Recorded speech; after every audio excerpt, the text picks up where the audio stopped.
Assalamu alaikum wa rahmatullah. Monsieur le ministre, nous sommes en face d'un projet de loi qui est venu et sur lequel nous avons discuté ici. Vous avez parlé du contenu local.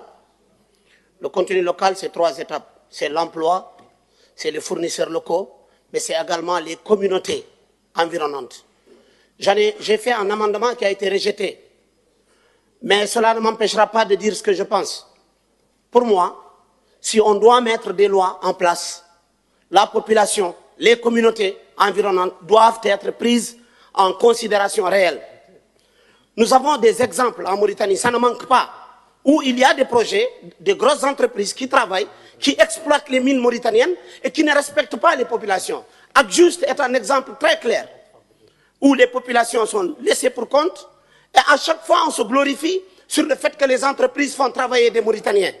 Et même ça aussi, on sait ce qui se passe réellement. Parce qu'il y a cette question aussi de tâcheronnat qui détruit l'emploi des citoyens mauritaniens.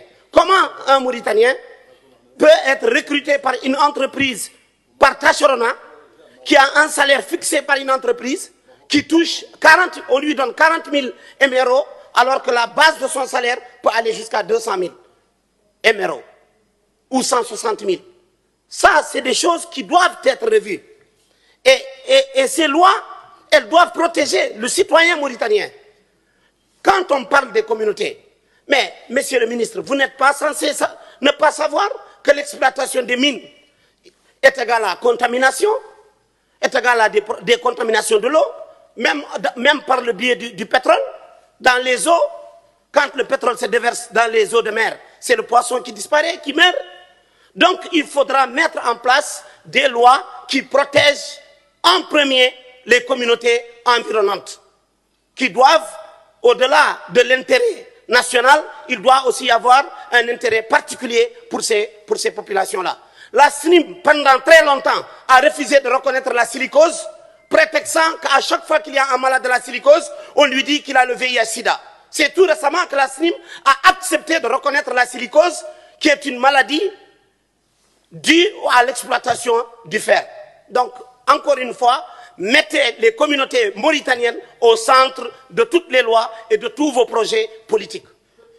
À ce moment-là, tout projet qui se présentera, en tout cas, on sera là pour voter parce qu'on est là aussi pour l'intérêt du peuple.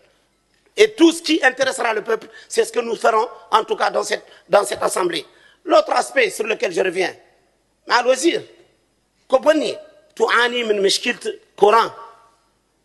il y a des quartiers, vous comprenez, il y a de 7 jours, 5 jours, 10 jours, mais en électricité. Parce qu'on a dit qu'il y a un groupe qui est tombé en panne et depuis lors, le groupe n'a jamais été remplacé. Il